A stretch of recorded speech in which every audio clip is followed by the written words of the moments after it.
Hi, in this video, we want to take a look at Kriging. Specifically, we want to take a look at Kriging with filtering and smoothing for our geospatial models. All right, so we're going to be working through some examples that are taken from Chapter 8 of Applied Spatial Data Analysis with R. And you can get that textbook for free through UCF's library if you're a student. All right, so we're talking about Kriging, which means we're going to have variograms involved. So one thing that we're doing, we're modeling the variance between measurement points of the variable that we're interested in with respect to the distance between points. Okay, so something that is super important about this is the variogram model that we're going to be using. Well, let's take a look at this diagram. This plot shows us the parameters of that model. All right, so we have our sill or our partial sill shows us like how high it goes before we hit the diminishing returns point that we believe, where it just flattens out, no more increases, it's reached its maximum. All right, and so here's the range, indicates how close 2 points need to be for us to have like a reduction in variance from them being closer together. And this last part, this is the part that we're going to be talking about the most, is the nugget. The nugget is a vertical bump on our model. Okay, so now let's think about what this does. Well, at the measurement point, we have a distance of 0, right? And the measurement point is taken to be perfect measurement. So I have perfect knowledge that measurement is 100% correct. There's no errors involved in the default modeling setup. All right, well, if I have perfect measurement, that the number that I have in my hand from that particular location on the ground, if it's perfect, then I'm going to take that value as is. So when we do our Kriging models, we treat all of our observed actual measurements to be perfect, and we say that, hey, that location point is the value it is. All right, well, then that sets up that right here, I would have 0 variance because it's a perfect measurement. And that puts us in this little point here that at the origin point, we're at 0, 0. We have 0 variance and 0 distance. Okay, well now, what if I move a little bit to the right? If I move a little bit to the right, because of the nugget, I have to get at least that much for my semi-variance. All right, so that means that we have a non-continuous function. Furthermore, if it's not continuous, it means it's not smooth from a calculus point of view. Okay, well, maybe you don't like this. Maybe you want a smooth function. Maybe you want a continuous function. That'd be very reasonable for a lot of systems, a lot of things going on. So let's go ahead and explore ways that we can get R to set that up for us in the model outputs. All right, so we're talking about section 8.6 from the textbook, Kriging, filtering, and smoothing. All right, so when the nugget is non-zero, our Kriging model is going to be discontinuous at the measurement points.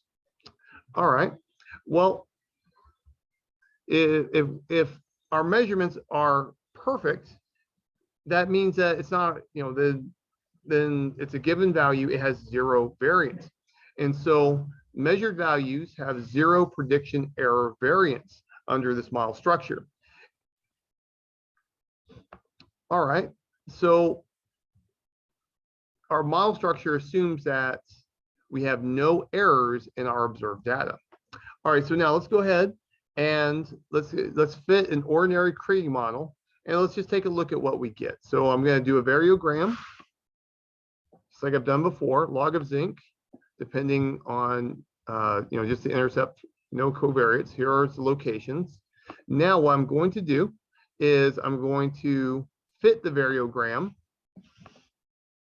where I'm going to use a model, range of 800, p-sill of 1, nugget of 1. So we know this is going to be discontinuous.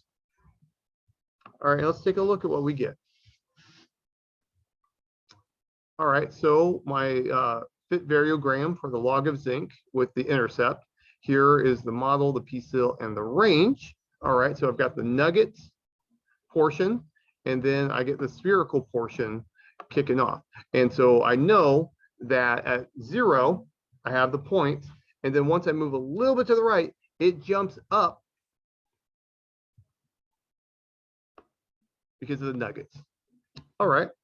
So now let's go ahead and think about what this does for us when I have a discontinuous model going on. All right, well, let's go ahead and pick one of the points in our data set. And just let you know, I picked the point in the data set that gave the largest difference between the upcoming model that I haven't shown you yet and the model that we just looked at. But let's go ahead and take the actual value. So because of the structure, I know that if I pass the the information for that point into the model, I'm going to get 6.7 as the log. Okay. And so here we can see that. So this is a measurement point. And so, the observed value that I have will always be the same as the value I get from the Kriging model under default setup. Okay. And so here we know that we have 0 variance, but R in the calculation recorded a variance greater than 0, but it's so small, we know it's 0. All right, now let's think about the situation where it's discontinuous. All right, so that means if I move a little bit away, even if I move, half a centimeter away from that point in the model, it's going to immediately jump up in that variogram because of the nugget being greater than 0. All right, so let's go ahead and just to demonstrate this, let's go ahead and shift our coordinates by 1 and then look at the difference that we get from the discontinuity. All right, so here I'm going to set up that I'm going to copy and paste the data set, and I'm going to just shift the coordinates by 1. So I'm moving, I'm simultaneously moving west and north by 1. All right, so now let's go ahead and put the shifted data into our model, and we can see that now we have a modeled value of 6.3 instead of 6.7. All right, that's enough for us to go, hey, that's not continuous, especially on the scale of data that we have. And we can see that the variance is about 0.0, about 0.1. All right, so if I have a model that's not continuous, automatically it's not smooth either. Well,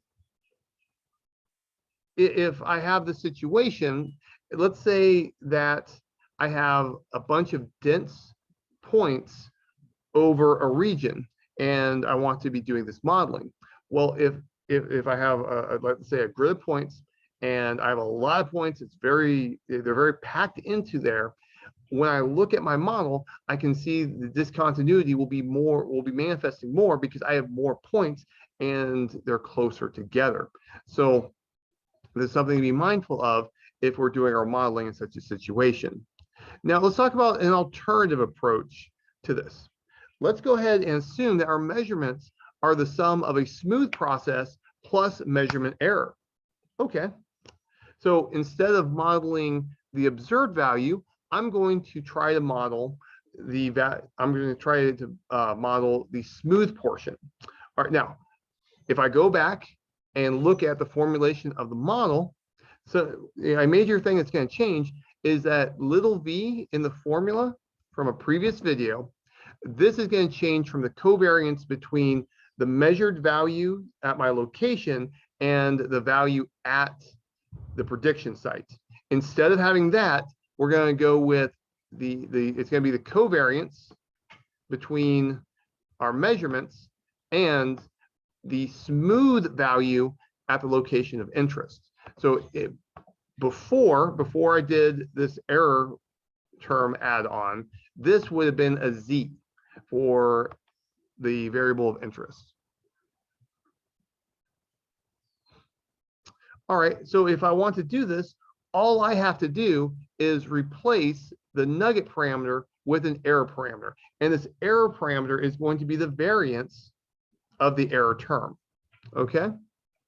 And so all I do is instead of nugget, I put error equals the variance of it. And now when I do that, This is going to be smooth.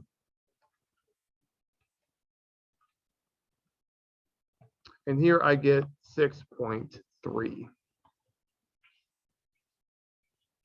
Now, this is not modeling the observed value. This is modeling the smooth value, the smooth part of it.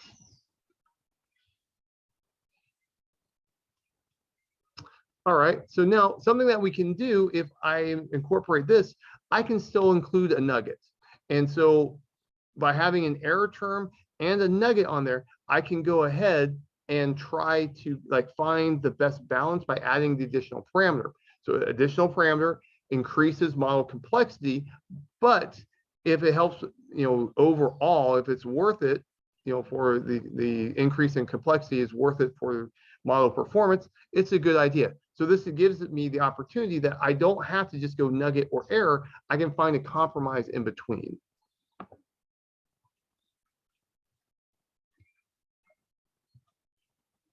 And so when I do that, we can see that we get error, nugget, and spherical. And notice that these both have a range of 0. And then here I get 6.7 as the modeled value. Well, that's all I've got for you. Take care and goodbye.